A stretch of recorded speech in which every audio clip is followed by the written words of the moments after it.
Hello, ഇന്ന് നമുക്ക് അടിപൊളി കാജ തയ്യാറാക്കിയാലോ. തൊടുമ്പോൾ തന്നെ പൊടിഞ്ഞു പോകുന്ന നല്ല അടിപൊളി കാജ എങ്ങനെയാണ് തയ്യാറാക്കാൻ നോക്കാം.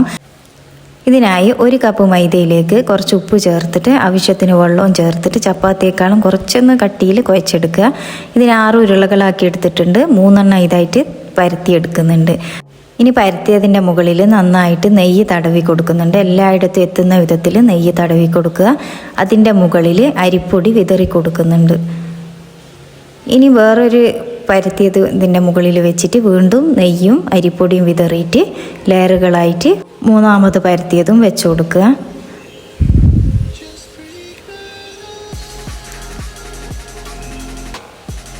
ഇനി ഇതിൻ്റെ സൈഡ് ഭാഗം കട്ട് ചെയ്തിട്ട് ഇതേപോലെ വെച്ച് കൊടുക്കുന്നുണ്ട്. എന്നിട്ടിത് ടൈറ്റിൽ റോള് ചെയ്തെടുക്കുക. സൈഡൊക്കെ ഒന്ന് ഒട്ടിച്ചു കൊടുക്കുന്നുണ്ട്. ഇനി ഇതേപോലെ കട്ട് ചെയ്തെടുക്കുക. ഇനി ഓരോ കട്ട് ചെയ്തതും ഇതേപോലെ അധികം പ്രസ് ചെയ്യാതെ പരത്തിയെടുക്കുക. ഈ ഒരു വലുപ്പത്തിൽ മുഴുവനും പരത്തിയെടുത്തിട്ടുണ്ട്.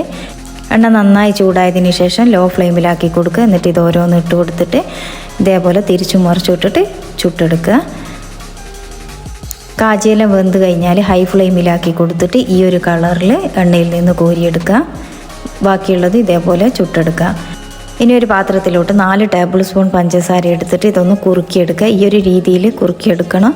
ഇനി ഇത് കാജൻ്റെ മുകളിൽ ഇതേപോലെ ഒന്ന് ഒഴിച്ചു കൊടുക്കുക.